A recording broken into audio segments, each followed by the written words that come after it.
Bonjour à toutes, bonsoir à tous et salam alaikum à tous ceux qui sont musulmans. Je suis Béni Islam, du groupe Les élèves d'Abdul Majid, comme vous l'avez constaté. J'ai été très ravi d'entendre les différents intervenants et d'écouter les différents argumentaires.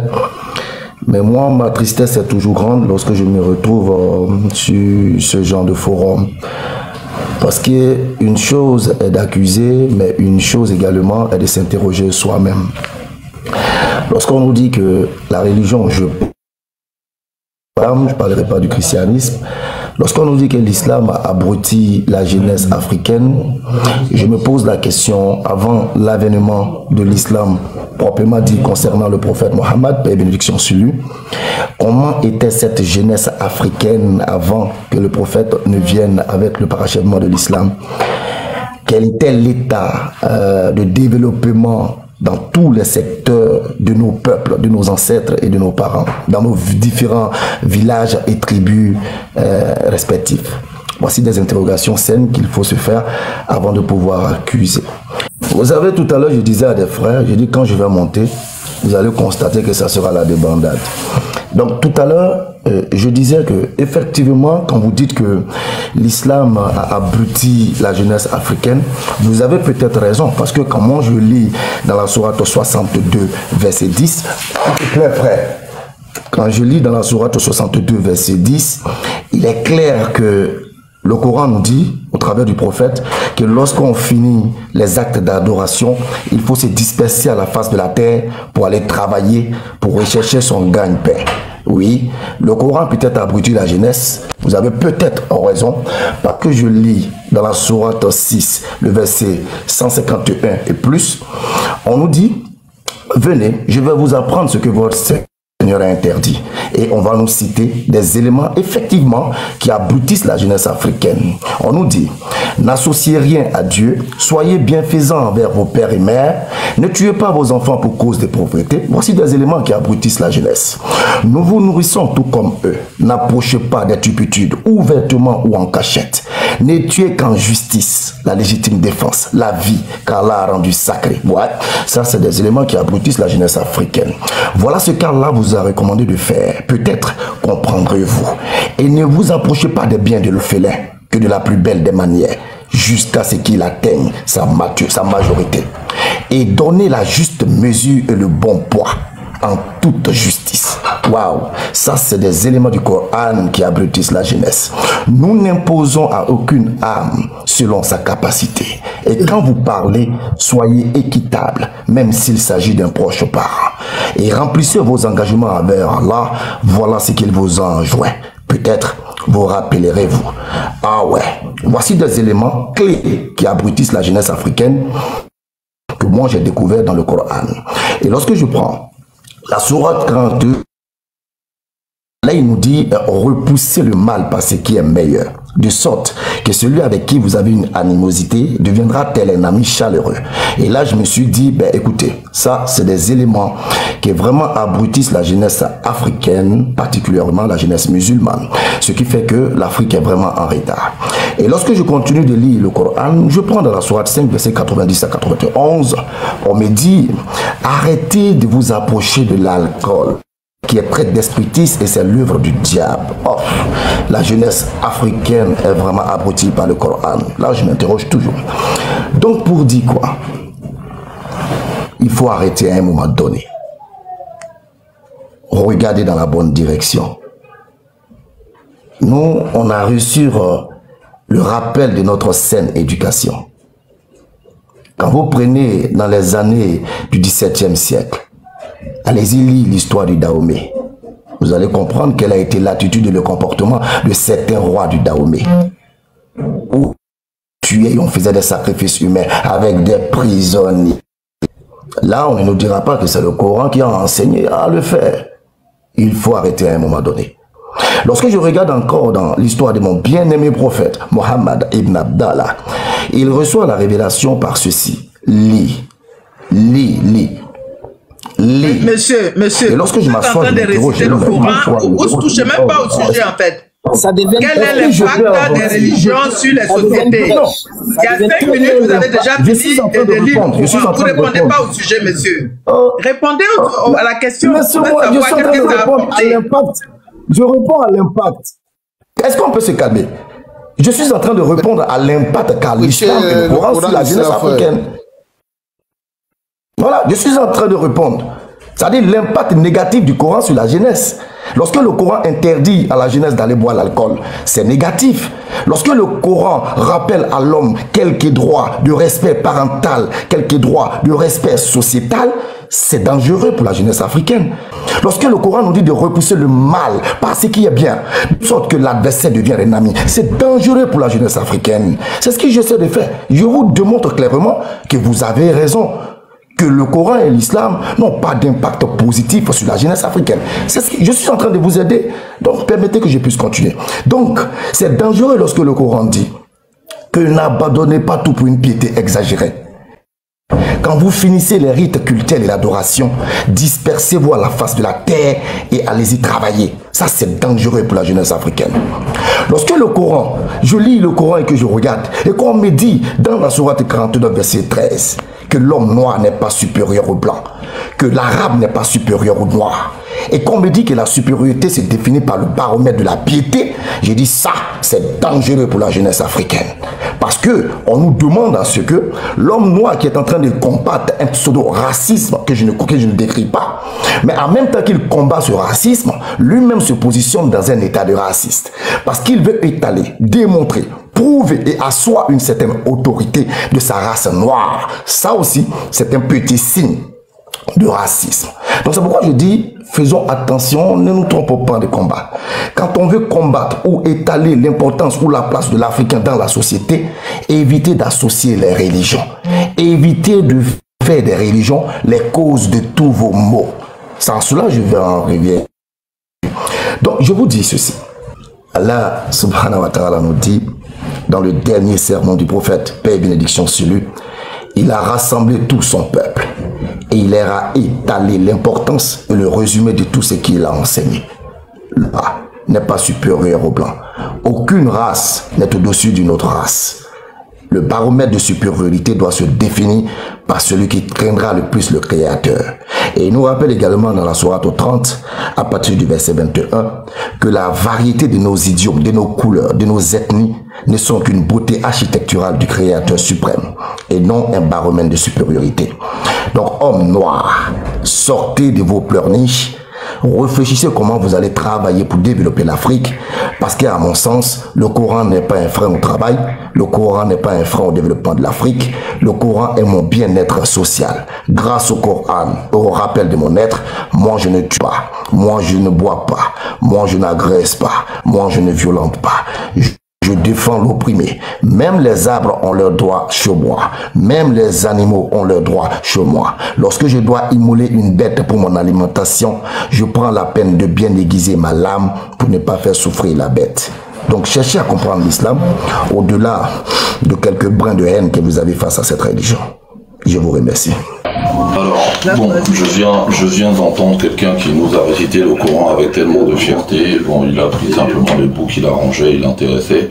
Alors, il faut savoir, monsieur, qu'avant même l'arrivée du Coran, comme vous le dites, il n'y a pas de problème.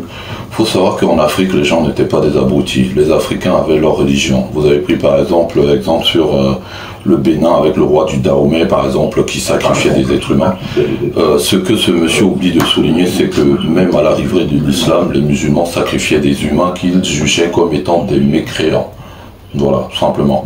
Donc, apparemment, ce monsieur connaît juste il va vous citer des parties poétiques et même positives du Coran, mais il va jamais vous citer les parties négatives, comme par exemple dans le Coran, dans la sourate, c'est quoi déjà le 85, Coran 3, 85, qu'est-ce qu'il dit? Et quiconque désire une religion autre que l'islam ne sera point agréé et il sera dans l'au-delà parmi les perdants. Qu'est-ce que ça veut dire au fait? Ça veut dire qu'en gros, si vous adhérez pas à l'islam, vous irez en enfer. Voilà simplement ce que ça veut dire. Dis ô homme, je suis pour vous tout le messager d'Allah. D'accord, oui, c'est le messager d'Allah. Mais ça veut dire quoi, monsieur? Les Africains ne croyaient pas en Dieu, les Africains n'avaient pas de foi, n'avaient pas de croyance. Vous pensez que les Africains ont peut-être attendu l'arrivée barbare de l'islam pour comprendre ce que c'était que Dieu, ce que c'était que la spiritualité? Au fait, on vous écoute, au fait, vous avez peut-être découvert Dieu à travers l'islam, mais Dieu existait déjà, au fait, Dieu existait avant le Coran. Dieu existait dans plusieurs peuples. Et la maths même des Égyptiens, des Kémites, prouve que avant même le Coran, il existait encore d'autres livres que celui du Coran. Est-ce que vous avez déjà lu les 42 lois de la maths, par exemple? Parce que là, vous parlez là avec autant de fierté. La maths, il aurait existé 3000 ans avant l'arrivée du Coran. Le Coran est arrivé combien de temps après? Peut-être, je crois, 7 siècles après, après Jésus-Christ. C'est ce qu'on dit. Donc de quoi vous nous parlez, monsieur, au fait? Vous venez là, vous dites oui, le Coran abrutise la jeunesse. Non, mais et tant mieux, monsieur. Si jamais le Coran vous a permis de trouver le salut, il n'y a pas de problème. Mais personne ne vous dit ça. Mais quand le Coran, par exemple, va appeler, par exemple, à poursuivre le mécréant jusqu'à là où il se cache et le tuer, certaines jeunesses sont abruties par ce message-là, par certaines personnes qui sont abruties, qui sont dans l'islam et qui prennent certains versets au mot et qui passent à l'action. Ça, tout simplement. Est-ce que là, pour vous, est-ce que j'ai souillé d'islam en disant ça? Non, c'est simplement pour vous dire qu'à chacun sa religion. De la même manière, vous êtes permis de dire que oui, les Béninois, par rapport au roi Dahomey, ou par exemple au royaume du Ghana, ils sacrifiaient des esclaves.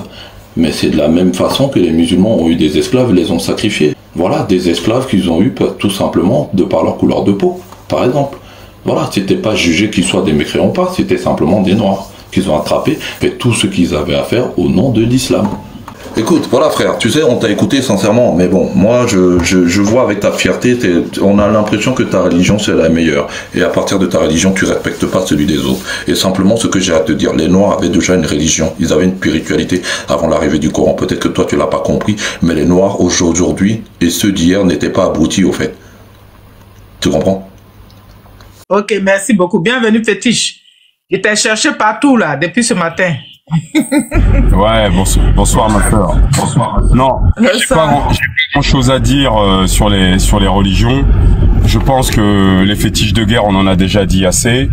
Les religions posent plusieurs problèmes. Donc, premièrement, ils font vivre nos frères et nos sœurs 1600 ans en arrière. Ils ont la tête 1600 ans en arrière, le corps en 2023. Dans les religions, on n'enseigne rien sur la politique monétaire d'un pays. On n'enseigne rien sur le commerce international. On n'enseigne pas ce qu'est la monnaie. On n'enseigne pas ce qu'est la politique. On n'enseigne pas ce qu'est la géopolitique. On n'enseigne pas ce que sont les sciences. En fait, les religions font de nos frères, là, les hommes, de profonds abrutis. Qu'elles soient chrétiennes, musulmanes ou juives. Ça, c'est le premier effet. L'abrutissement des hommes. Parce que quand on fait 5 prières par jour, why not? Mais combien de rapports économiques ces gens-là lisent par jour? 0. Les religions, enfin c'est déjà sur le fait de rendre totalement bêtes, qu'elles soient chrétiennes, musulmanes ou juives, ces trucs rendent bêtes les hommes noirs.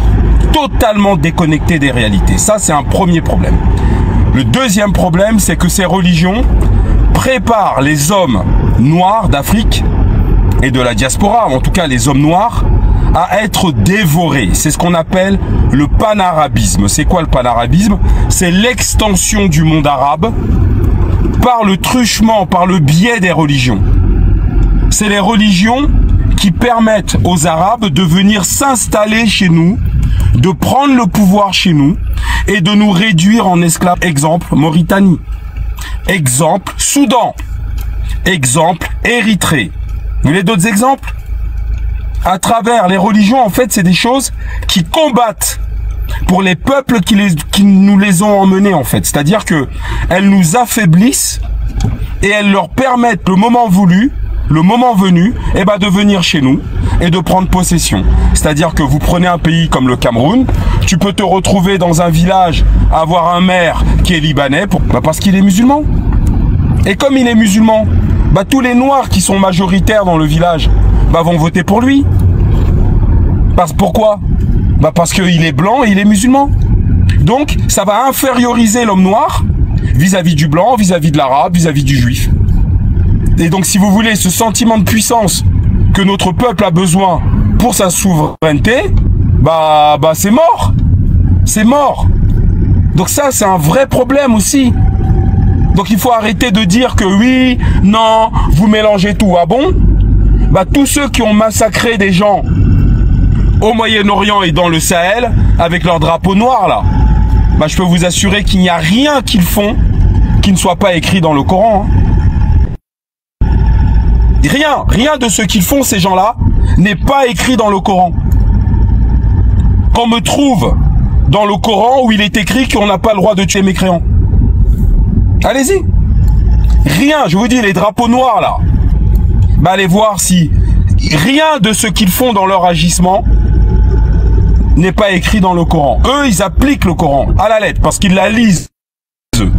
Contrairement à beaucoup de nos frères noirs qui sont nés dedans. Parce que moi-même, le père de mon ex, il est imam à Bamako. Et il m'a expliqué comment il est devenu imam, comment la famille est devenue musulmane. On est venu dans leur village, à Sikasso, et on leur a dit de choisir entre l'islam et le christianisme. Voilà, c'est comme ça que ça arrivait. Lui, il était tout petit, bah, son père a choisi l'islam, bah, ils sont devenus musulmans. Voilà. Aujourd'hui, il est imam, voilà, d'accord. Mais par contre, quand ça commence à chauffer dans la famille, là, bah, il va faire les sacrifices à Sikasso. Hein. Il va pas à la mosquée quand ça chauffe. Hein. Moi, je lui ai dit, mais qu'est-ce que vous foutez là-dedans? Vous savez bien que ça n'a rien à voir avec nous. Il m'a dit, je sais, mais c'est à la mosquée que je rencontre mes camarades. Voilà.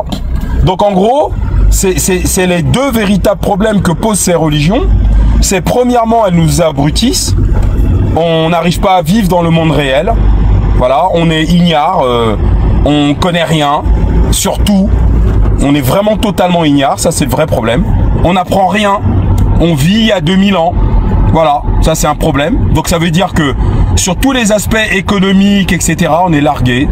Voilà. Le monde a démarré avec Mahomet. Voilà, c'est l'esprit des gens. Et le deuxième truc qui est très très grave, bah, c'est que derrière, avec les religions, bah, on cède nos terres et on cède nos richesses aux Arabes. Ça leur permet de conquérir nos peuples et de prendre le pouvoir dans nos propres pays, quoi. Et c'est ça qui est grave. Donc voilà, c'est tout ce que je voulais dire, hein, ça sert à rien que j'en rajoute, mais c'est véritablement le problème que posent les religions, qu'elles soient chrétiennes ou musulmanes. D'ailleurs, qu'est-ce que disait Napoléon? Napoléon disait, parce que lui il était chrétien, pour conquérir un peuple, il faut appliquer la règle des 3 C. Alors la règle des 3 C pour Napoléon, c'est quoi? Le premier C, c'est le christianisme, il faut leur emmener le christianisme. Le deuxième C, c'est les canons. Et ben le troisième C, c'est le commerce de leurs biens. Voilà. Voilà. Dans le christianisme, c'est la règle des 3 C. Christianisme, canon, commerce. Et ben l'islam fait la même chose. On arrive, on vous endort, on vous crée pas d'université. Vous êtes malade ou quoi? Regardez, Burkina Faso, ils ont proposé 200 mosquées. Non, non. On va pas venir proposer 200 universités. Non. Non, non, non, non, non. C'est 200 mosquées qui proposent les mecs. Ils sont pas fous, hein. Ben voilà. Ok, merci ma soeur, j'ai fini. Oh. Merci beaucoup, Fétiche. Monsieur, les élèves, est-ce que vous voulez réagir à ce que Fétiche vient de dire? Vas-y, maman. Ma gauche, même bout de mots. Alhamdulillah. Comme je l'ai toujours dit, hein, je salue Fétiche au passage. C'est quelqu'un que je connais bien, on s'est déjà croisé sur plusieurs panels. Et je ne manque jamais de lui dire qu'il aille revoir encore son niveau pyrocritisme de la lecture qu'il fait de l'islam. Parce que c'est tout simplement un répétiteur qui prend ses notes. Parfois, c'est des personnes comme Jacques le Fou. Et il croit trouver le bon mot. Alors, Fétiche, lorsque tu essaies de parler de l'islam, parle-moi de Mohammed. Tu dis que dans le Coran, tu ne trouveras pas où on dit ne tuez pas les mécréants. Montre-moi aussi dans l'histoire de ton Afrique. Parce qu'il y a eu des guerres entre tribus où il a été dit ne tuez pas ceux avec qui. Ça c'est un. Et de deux, lorsqu'on parle de mécréant, ce n'est pas le mécréant qui est couché en train de dormir. Vous prenez la sourate 9 que vous aimez si bien citer, vous. On vous donne les principes de combattre ceux qui vous combattent. L'islam, ce n'est pas un fourre-tout. L'islam, c'est pour des personnes douées d'intelligence. Quand vous parlez d'abrutissement, Tout à l'heure, je vous ai énuméré tous les éléments qui abrutissent la jeunesse africaine selon vous dans l'islam. L'interdiction de l'alcool, le respect des principes de la société, ne pas faire la corruption, quel que soit le degré de corruption, aller rechercher, aller vers la connaissance, travailler pour son bien-être, après les rites cultuels. Tout ça, c'est des éléments qui abrutissent la jeunesse africaine. C'est pourquoi d'ailleurs, moi en tant que musulman, tellement abruti par l'islam que je suis entrepreneur dans le domaine de la construction. Parce que j'ai mal compris. J'ai tellement mal compris que le Coran m'invite à aller travailler au-delà du culte de l'adoration. Je suis abruti par le travail. Quand vous voulez tuer votre chien, accusez-le de rage. Allez-y plutôt pointer le doigt vers vos pères. Je l'ai toujours dit, l'homme noir était déjà abruti avant que vous n'accusiez les autres. Comment comprendre que l'on puisse donner une forêt à des individus, une rivière à des individus, des ressources souterraines? On donne ça à des individus qui refusent de les exploiter sous prétexte que des divinités ou des ancêtres y auraient élu domicile. Vous pensez que ça là encore c'est l'islam qui a empêché nos ancêtres d'exploiter le nickel, le fer dans les montagnes? Est-ce que c'est encore l'islam qui a empêché nos ancêtres, nos parents d'aller rechercher le pétrole au fond de la mer? Arrêtez à un moment donné, champion. Cherchez à vous accuser vous-même. Ok? Quand vous prenez les pays arabes... J'aimerais répondre après. Au-delà du qu'ils apportent... Laisse-moi finir, s'il te plaît. Toi-même, je t'ai demandé un débat classique, tu programmes et puis on met un thème et puis on avance, ça ne sera pas mauvais. Alors, quand vous parlez des Arabes, eux, ils ont l'islam, ils ont leur développement. Vous parlez du Hajj. Le Hajj est prescrit pour les hommes nantis. Ce n'est pas pour les pauvres. Donc, une personne qui débourse 10 millions pour aller faire le Hajj, c'est parce qu'il en a 3 fois plus. Et moi, tellement l'islam m'a abruti qu'aujourd'hui, le prophète nous a enseigné l'importance de l'eau. Nous sommes en train de creuser des forages et des puits à travers notre pays. Tellement l'islam nous a abrutis. Je m'arrête là. Ok. J'ai une question à poser, si c'est possible, s'il vous plaît, fétiche. Attends, non, j'aimerais juste réagir à ce qu'il vient de dire, après je vous quitte. Non, moi je vais pas, en fait, débattre avec des musulmans sur TikTok, j'ai déjà donné, hein. Donc je sais ce que ça donne, je sais ce que ça vaut, donc j'ai pas envie de perdre mon temps là-dedans. Donc évidemment, avant l'arrivée, avant que l'islam n'arrive, d'accord, les hommes ne savaient rien faire. Les hommes n'étaient pas bons, les sciences n'existaient pas, rien n'existait sur Terre. Quand on sait que les Arabes ont appris à écrire en Égypte, avant leur contact avec l'Égypte, les Arabes ne savaient pas écrire. Ils ne savaient pas écrire, ni les Arabes, ni les Juifs, ni les Occidentaux. Je dis bien avant leur contact avec l'Égypte. Ensuite, je termine, d'accord? Venez pas ici, d'accord, nous parler de moralité, de creusage de puits. Et par ailleurs, monsieur, merci de couper. Moi, je ne vous ai pas coupé. D'accord? Donc, quand on vient nous expliquer ici que c'est grâce à eux qu'ils vont chercher des puits de pétrole, je ne sais quoi. La vérité, je rappelle que la femme de Roosevelt, de Franklin Roosevelt, qui s'appelait Eleanor Roosevelt, quand ils ont signé l'accord avec l'Arabie Saoudite en 1941 sur les pétrodollars, etc., ils ont été invités en Arabie Saoudite. Ils ont visité la Mecque et ils ont visité un marché aux esclaves où il y avait des femmes, d'accord, noires en majorité. Hein. Juste pour finir là-dessus, la femme de Franklin Roosevelt va visiter avec son mari en Arabie Saoudite. Elle va voir un marché de femmes. Et donc, elle va passer devant ce marché des esclaves et elle va être horrifiée. Et Eleanor Roosevelt, là, cette dame-là. Et elle va faire, à cause de l'islam, elle va faire le combat de sa vie, l'abolition de l'esclavage en Arabie Saoudite, qu'elle va obtenir en 1962. En 1962, on vendait des femmes noires à côté de la Kaaba, là, à la Mecque. Et les mecs viennent nous parler de moralité. Mais allez vous faire soigner, les gars. Allez vous faire soigner. C'est Eleanor Roosevelt qui fait abolir l'esclavage à l'Arabie Saoudite en 1962. 1962. Je parle pas avant Jésus-Christ. Hein. Là. Donc venez nous parler de moralité. Mais allez vous faire soigner. Alors allez vérifier ce que je viens de vous dire. Alors merci d'arrêter de venir nous parler de moralité. Il n'y avait pas de marché aux esclaves en Afrique d'accord? En Afrique traditionnelle, il n'y avait pas de marché d'esclaves. Alors merci de nous dire où est-ce qu'il y avait ce genre de marché en Afrique traditionnelle. Putain, mais vous êtes des tarés ou quoi? Merci ma soeur. Ok, merci beaucoup. Merci. Ok. Est-ce que je peux, madame? Continuer. À côté de ça.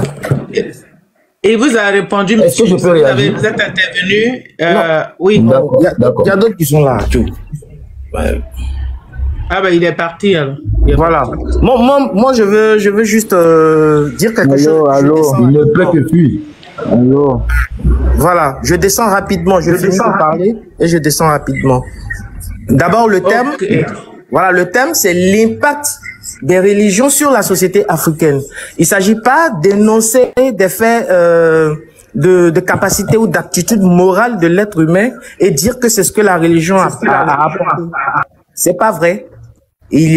Avant que l'islam ou le christianisme arrive, l'homme a été conçu pour vivre en société et donc développer certaines capacités qui lui permettent d'éviter telle ou telle chose pour détruire sa vie sociale. Donc l'homme a créé une sorte de politique comme ne pas voler chez les autres, ne pas tromper, ne pas faire ci, ne pas faire ça. On n'a pas eu besoin des religions pour comprendre. Et c'est une insulte à la race noire de dire que bien avant ces religions-là, l'arrivée de ces religions, nous étions abrutis.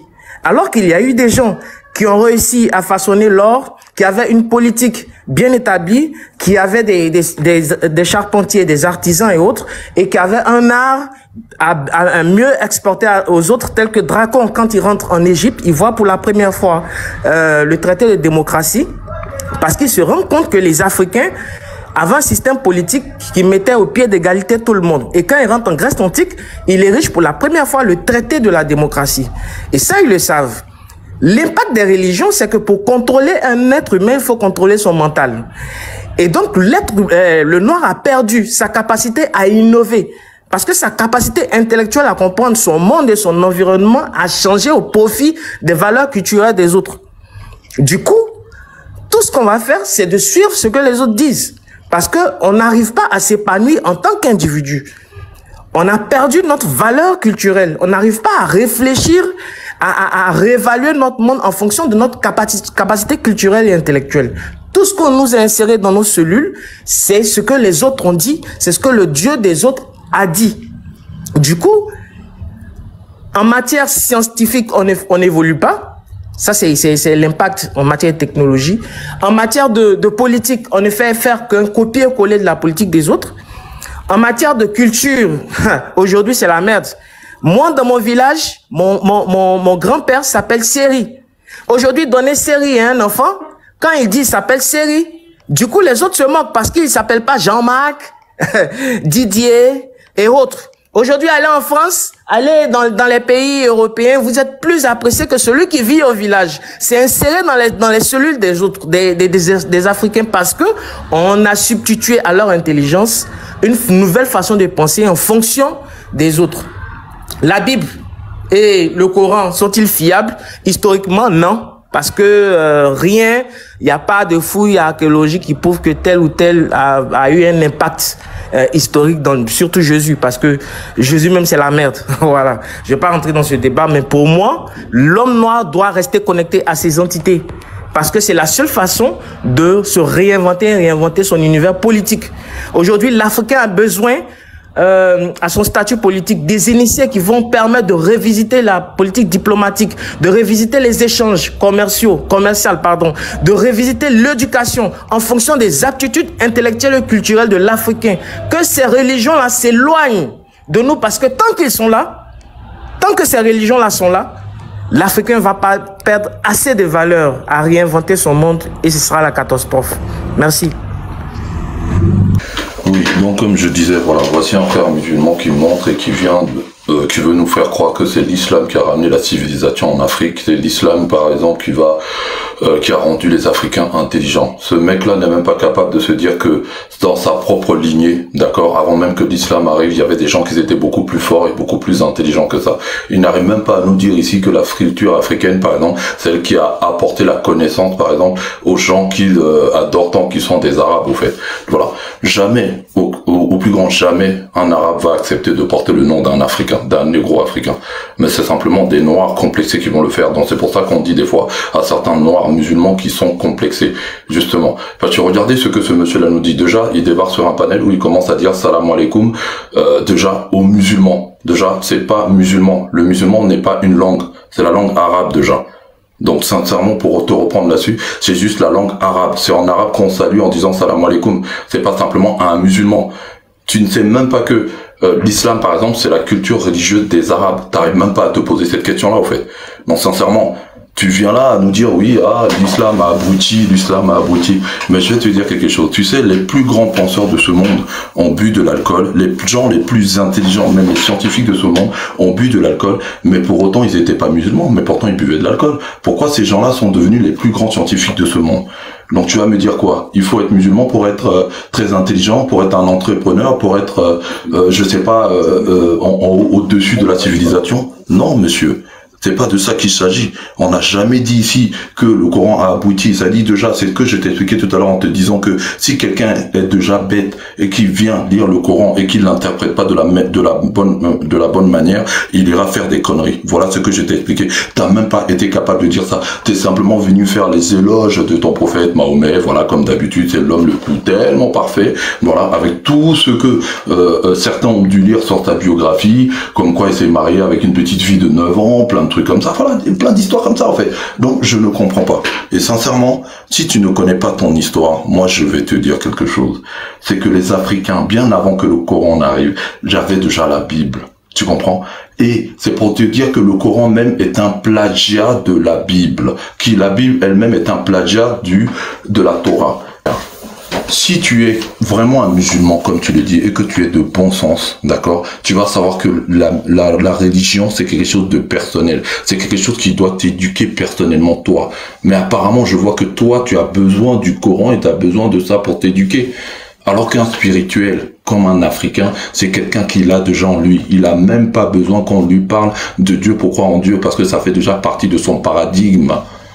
Les Arabes, déjà, ne connaissaient même pas Dieu. On parle d'une révélation qui s'est faite à eux. Avant que les Arabes ne découvrent même le Coran, d'accord, les Africains connaissaient déjà Dieu. Ils connaissaient déjà un Dieu uni, tout simplement. Tu as déjà entendu parler des pays, des Blancs, des Noirs, ou je ne sais pas quoi, des Kémites, ou je ne sais pas, des traditionnels africains qui se sont levés pour aller envahir toute la planète. Tu as déjà entendu ça où? Si ce n'est pas les musulmans qui ont commencé à faire ça et après se sont fait mater par la croisade des catholiques, ainsi de suite, etc., etc.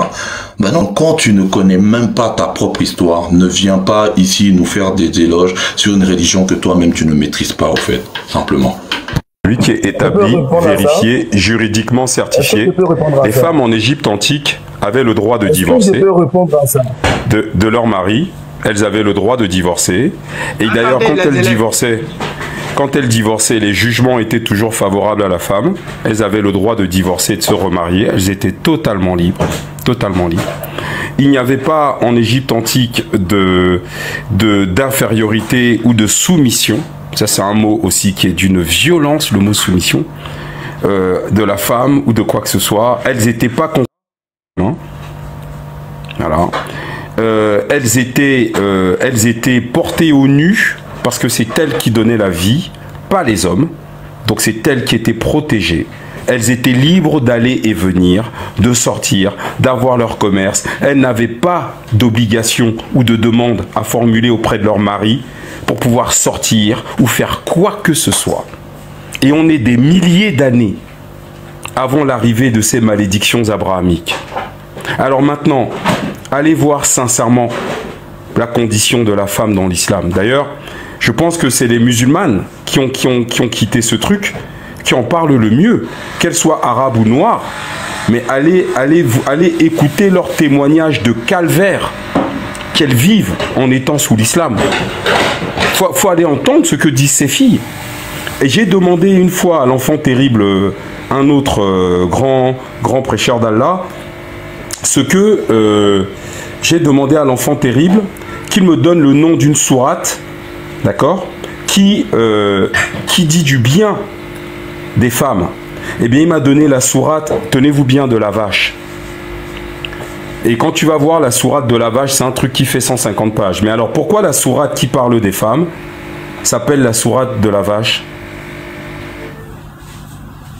Faut m'expliquer. C'est-à-dire qu'aujourd'hui, tu te rends compte que... Il y avait le sourate de la femme qui l'avait dit. Tu te rends compte dans ce livre qu'en réalité, les femmes, en fait, elles sont réduites à des rôles d'esclaves. Elles sont là pour servir leur mari. Et il est même précisé que lorsque celui-ci les répudie, hein, parce qu'on se demande si elles ont le droit de divorcer, eh bien, elles doivent observer un délai de 3 mois avant que la répudiation soit totale. C'est-à-dire qu'en gros, quand tu demandes à la pauvre de partir, pendant 3 mois, elle doit rester à ta disposition, parce que c'est le délai dans lequel on va pouvoir vérifier si elle est enceinte ou pas. Et il est stipulé dans leur livre que si elle est enceinte, bah le gars il a le droit de la reprendre. Et non, mais il faut lire, parce que être musulman c'est une chose, mais lire le Coran là, c'est autre chose. Hein. C'est pas la même chose. Hein. Faut lire le livre. Et donc maintenant, parce qu'on a fait des lives où on met la sourate à l'écran, hein, et on demande à un musulman de nous expliquer ce que ça veut dire. Le mec commence à bégayer, il commence à dire non, vous pouvez pas comprendre parce que vous n'êtes pas des savants de l'islam. Mon gars, c'est écrit, c'est clair. Tu veux être savant de quoi? Tu veux être savant de quoi? Tu as la sourate 65 verset 4 où on t'explique que tu as le droit de divorcer d'une enfant prépubère, c'est-à-dire qui n'a pas encore ses règles. Donc si tu as le droit de divorcer d'une enfant qui n'a pas encore ses règles, ça veut dire que tu as le droit d'épouser une enfant c'est-à-dire une mineure, quoi. Mais c'est du délire. C'est vrai ça. Fétiche, tu as oui, sourate 65 verset 4. Sourate 65 verset 4. Sourate 65 verset 4. Mais attends, mais ce livre, c'est une dinguerie. Donc les Noirs sont musulmans parce qu'ils ne lisent pas. Permettre au moins qu'on puisse interagir, Fétiche, s'il te plaît. Est-ce qu'on peut interagir, s'il te plaît? Merci. Alors, je m'apprête là, maintenant, à étaler devant 428 personnes que Fétiche, comme je l'ai toujours dit, n'a aucun niveau. C'est tout simplement un perroquet répétiteur. Nous allons lire la sourate 64. Vous avez son niveau, monsieur le savant. Ok, oh, s'il te plaît, champion, faut fermer, s'il te plaît. Hein. Verset 4. Original, c'est pas champion. Monsieur, soyez poli, s'il vous plaît. Vous avez compris. Soyez poli. Ici, on n'insulte pas. Il faut attendre ton tour, s'il te plaît. Il faut attendre ton tour, s'il te plaît. Soyez poli, monsieur. Ah, te jure. Voilà, sourate 65, verset 4. 65, voilà, merci. 65, verset 4. Bien. Je vais vous mettre en grand. Écoutez tous. Ouais, vas-y, écoutez tous. Oui. Alors, je vais te montrer aujourd'hui à cet homme-là qu'il ne sait rien du Coran. Si vous avez des doutes à propos de la période d'attente de vos femmes, qui n'espèrent plus avoir de règles, leur délai est de 3 mois. De même, pour celles qui n'ont pas encore de règles, point. Je m'arrête là. Tout à l'heure, vous avez tous entendu Fétiche dire que le délai de 3 mois avait pour but de vérifier si la femme en question est enceinte. Alors, Fétiche, on dit de même. Dans la langue de Jean-Baptiste Porcelin, lorsqu'on dit de même, ça veut dire que de celles dont vous parlez, elles doivent attendre aussi 3 mois. Dites-moi, est-ce qu'on peut conditionner une fille impubère d'attendre 3 mois pour voir si elle est enceinte? Répondez et puis je continue. Alors, réponse. Donc, je vais relire le même texte que vous. Si vous avez des doutes à propos de la période d'attente, d'accord, de vos femmes au pluriel, hein, d'accord, qui n'espèrent plus avoir de règles. Donc ça, c'est celles qui ont la ménopause, d'accord. Leur délai est de 3 mois. S'il vous plaît, monsieur, votre nous dérange. Fermez votre d'accord. De même, on est en train d'interagir. Les 3 mois, c'est pourquoi? Bah écoutez, moi a priori, quand on dit ici, si vous avez des doutes à propos de la période d'attente, c'est quoi la période d'attente? Dis-toi, c'est quoi la période d'attente? Vous l'avez dit tout à l'heure. Répétez seulement pour que les... Non, mais après, oui, non, mais non, nous, on en vous avez dit tout à l'heure les 3 mois. Mais oui, mais d'accord, j'aimerais pouvoir parler. Il n'y a pas de non. Donc, c'est soit je parle, soit vous parlez. Les 3 mois. Non, je vais reprendre ici. Les 3 mois. Non, mais monsieur, non, mais c'est bon. Oh, putain, les musulmans, c'est chaud quand même. C'est chaud quand même. S'il te plaît, il faut te calmer. Si vous avez des doutes, mais c'est bon, ça va. Je peux parler là? Si vous avez des doutes à propos de la période d'attente de vos femmes qui n'espèrent plus avoir de règles... Monsieur Faraquet, laissez-le, il va parler, après vous allez réagir. Si vous parlez à deux, en fait, on n'entend personne. C'est pas ça la vie. D'accord. Donc, alors, allez-y, Fétiche. Micro, parce qu'il parle en même temps que Fétiche. Monsieur les télé, fermez votre micro pendant que Fétiche lit. Voilà, c'est tout ce qu'on vous demande. Fermez votre micro. Merci. Donc, si vous avez des doutes à propos de la période d'attente de vos femmes qui n'espèrent plus avoir de règles, leur délai est de 3 mois. De même pour celles qui n'ont pas encore de règles. Et quant à celles qui sont enceintes, leur période d'attente se terminera à leur accouchement. Quiconque craint Dieu cependant, il lui facilite les choses. Bien. Ça veut dire quoi ça? Ça veut dire que dans l'islam, quand tu répudies ta femme, tu as le droit à un délai de 3 mois. Alors pour moi, 3 mois, c'est pourquoi? Bah, c'est pour s'assurer qu'elle n'est pas enceinte. Parce que sinon, je ne vois pas pourquoi on va mettre un délai de 3 mois. Alors maintenant, si jamais ce n'était pas pour s'assurer qu'elle soit enceinte et que ça soit un simple délai de rétractation. Vous savez, comme quand tu signes une promesse de vente, tu as un délai de rétractation de 10 jours. Eh bien, le gars, en fait, lui, quand il répudie sa femme, je termine, monsieur, vous avez pas la... Oui, c'est ça le problème. D'accord, voilà, après vous allez parler. Donc ça veut dire quoi? Donc je relis la sourate. Si vous avez des doutes à propos de la période d'attente de vos femmes qui n'espèrent plus avoir de règles, leur délai est de 3 mois. De même pour celles qui n'ont pas encore de règles. Donc ça veut dire qu'ici on peut épouser des femmes qui n'ont pas encore de règles, donc des mineurs. Voilà, c'est clair. On dit de même pour celles qui n'ont pas encore de règles. Donc, elles sont mineures, les femmes là. D'accord? Et quant à celles qui sont enceintes... Non, je termine, monsieur, j'ai fini. Non, attendez, il n'y a pas de s'il te plaît. Non, il n'y a pas de juste. Non, monsieur. Vous allez vous-même expliquer. Monsieur, les élèves, non, monsieur. Attendez qu'ils finissent, après on va vous donner la parole, monsieur. Après, vous allez vous-même... Je finis de lire. Moi, je lis la sourate, je donne mon explication, les gens en jugeront. Après, vous allez vous-même lire la sourate, vous allez donner votre explication, les gens en jugeront. Moi, je ne vous couperai pas pour vous dire s'il te plaît, d'accord? Donc, chacun son tour. Fétiche dit, devant 529 personnes, que le délai d'attente de 3 mois, c'est pour voir si cette dernière n'est pas enceinte. D'accord, Fétiche, t'as bien fait. De même, voici l'élément clé qui donne au test et le deuxième paragraphe tout son sens. De même, celles qui n'espèrent plus. De même, celles qui n'ont pas encore de règles. Alors, puisque Fétiche nous dit ici devant 500 personnes que celles qui n'ont pas encore de règles sont des mineurs, Fétiche, dans quelle législation on prend un délai de 3 mois pour vérifier si une fille mineure qui ne fait pas des règles a une grossesse?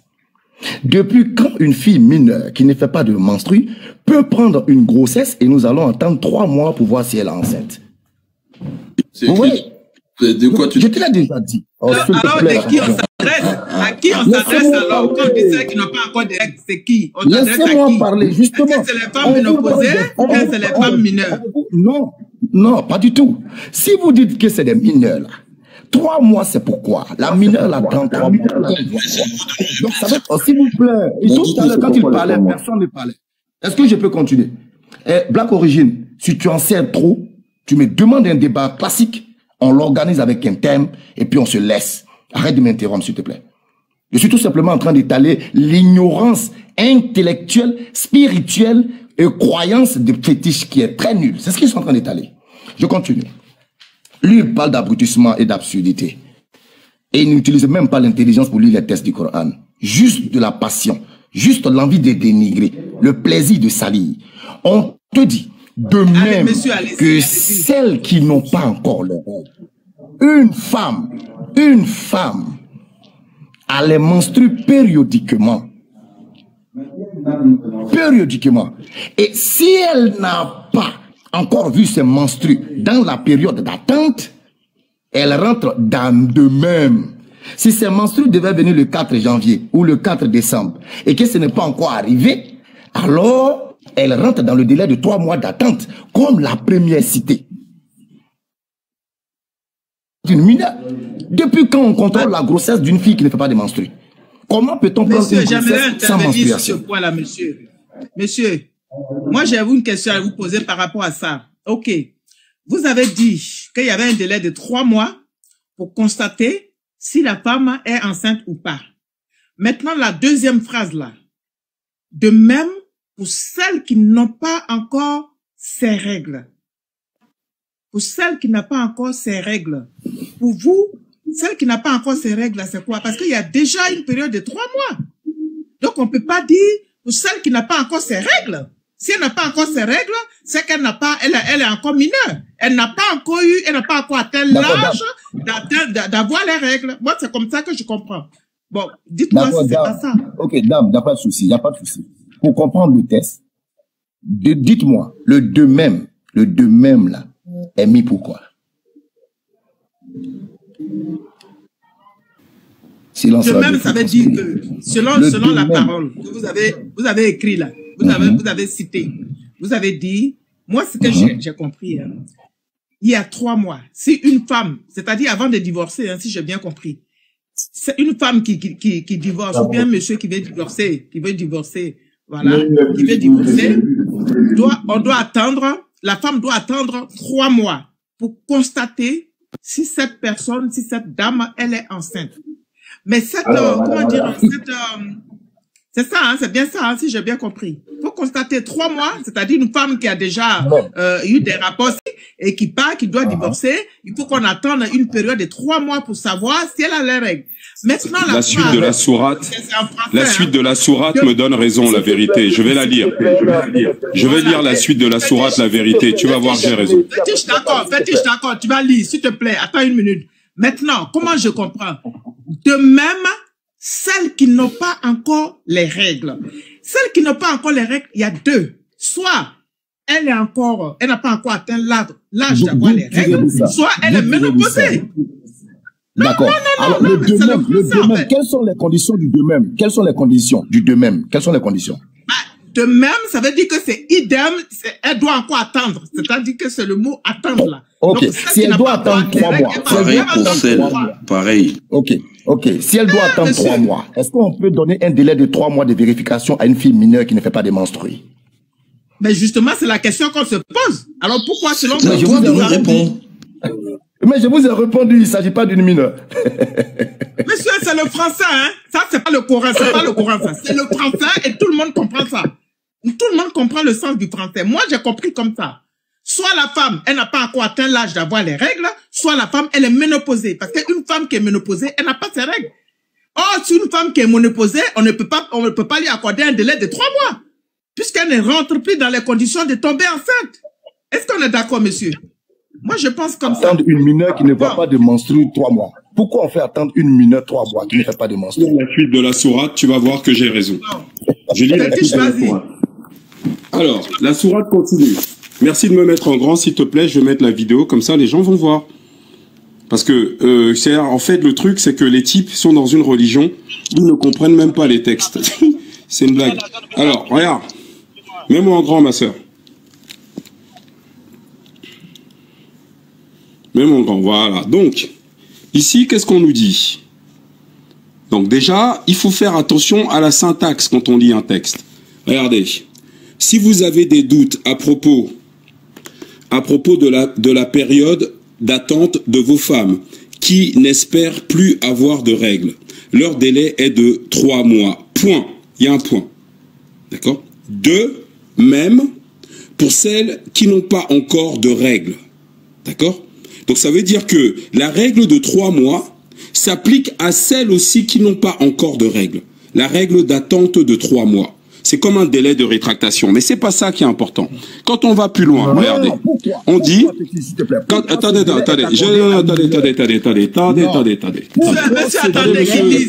Attendez, monsieur, je lis la suite. Alors, quant à celles qui ont atteint la ménopause de la part de vos femmes, si vous avez des doutes, leur intérim sera de 3 mois. On parle de intérim. D'accord, intérim. Ça veut dire qu'en gros, moi je comprends que vous pouvez encore coucher avec elle pendant 3 mois. Enfin bref, elle est encore à vous. Bon bref. Donc leur intérim sera de 3 mois. Ainsi que pour celles qui n'ont pas eu leurs règles. Ça veut dire celles quoi? qui n'ont pas eu leurs règles, c'est qui? C'est les mineurs. C'est-à-dire qu'à chaque fois... Non, mais monsieur, 2 secondes. Non. C'est pas grave. Attendez, 2 minutes. Ici, on vous explique quoi. Quant à celles qui ont... Non, mais calmez-vous. Calmez-vous, monsieur. Calmez-vous.